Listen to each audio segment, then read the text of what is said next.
I can't kill myself, no matter how hard I try.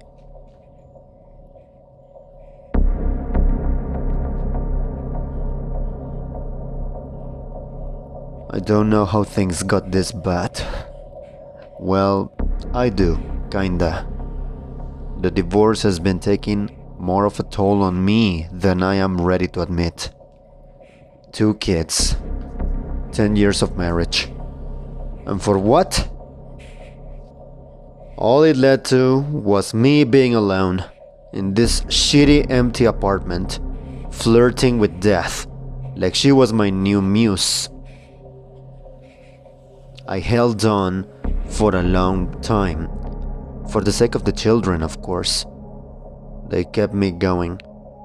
Anytime I was at my lowest, alone in the dark, I'd think of them, their smiles, their laughter and tears. The happy memories that had turned into devastating, soul-wrenching nostalgia.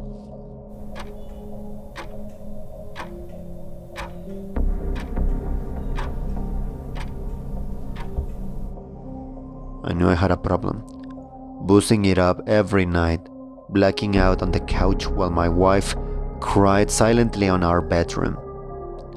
The kids were too young to understand how bad things truly were.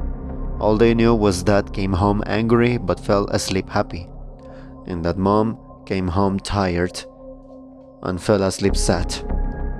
My point being, I knew deep down that things were gonna come to an end. I was just too exhausted or too drunk to care. When that fateful day came and I got that stack of papers, I didn't argue. I signed and accepted. At least, I think I accepted. It was honestly just numbing, like I was watching my own life unfold from a seat in a movie theater.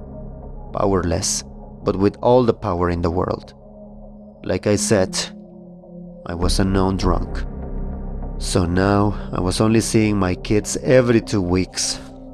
And what did that lead to?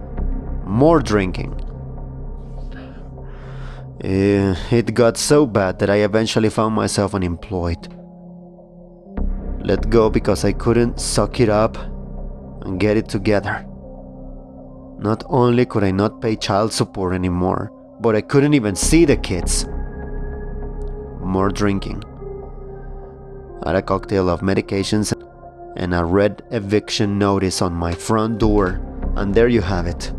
A sad, pathetic, unemployed deadbeat whose life had just fallen apart before his very eyes. I wanted it to be quick and simple, not a mess. That's why I chose to hang myself in my bedroom. With tears in my eyes, I climb on top of the chair and stare down at the ground while the rope cradled my neck. I thought long and hard. It was my first sober moment, and I don't even know how long. I thought about my kids. I thought about how happy we had once been before my problem consumed me. From there, my mind drifted to my ex-wife. I thought about when we first met, how sure I was we'd spend eternity together. I cried harder.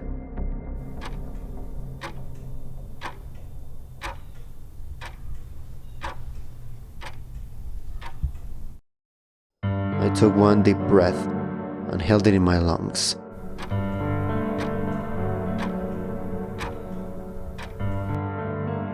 One second.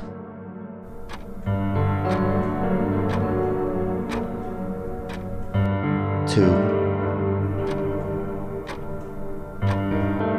3, and in that split second, it took my feet to lift the chair.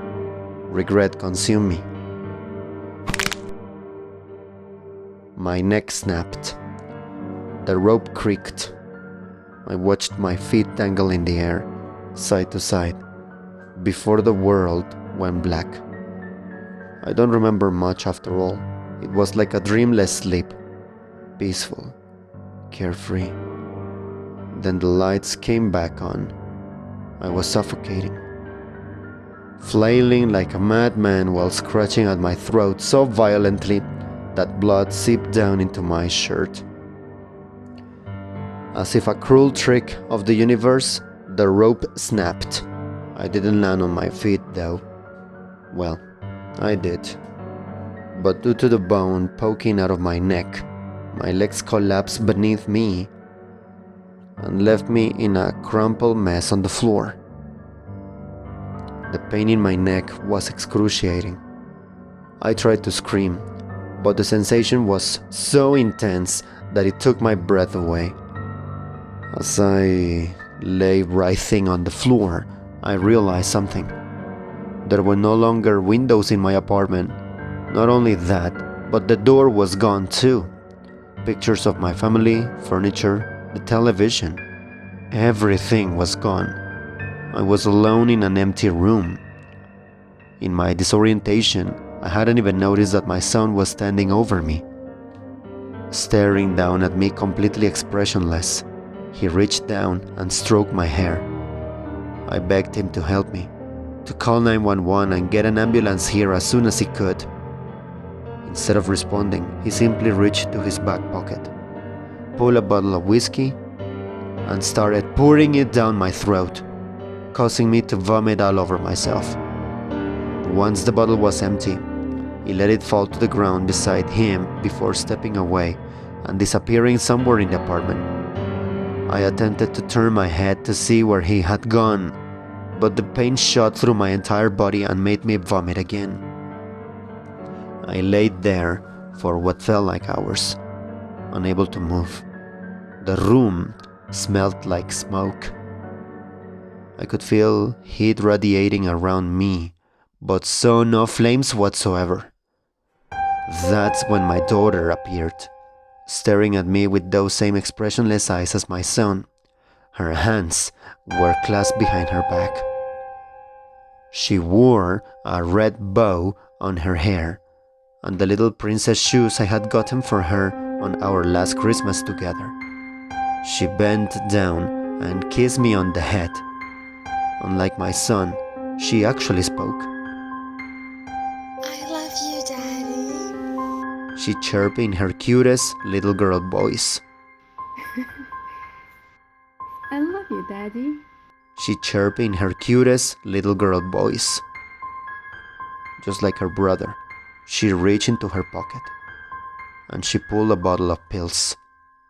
Leaning down again, she poured the bottle down my throat, forcing my mouth open to ensure I consumed every single capsule. When she was gone, my head swam.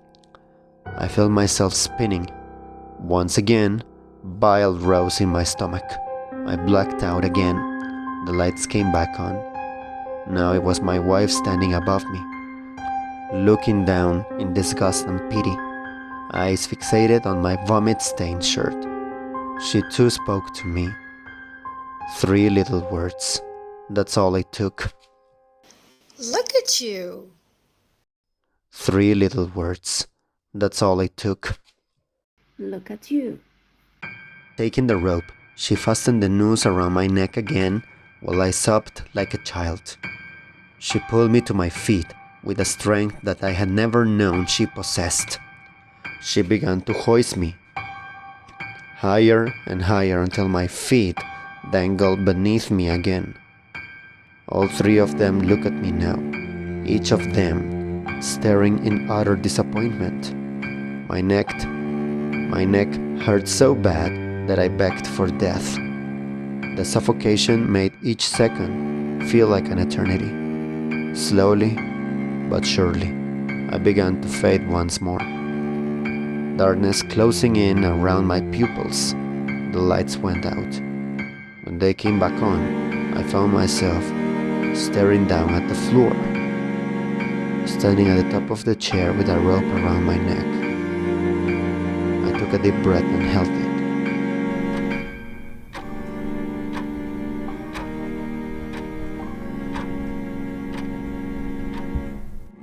I took a deep breath and held it. 1 second. 2, 3.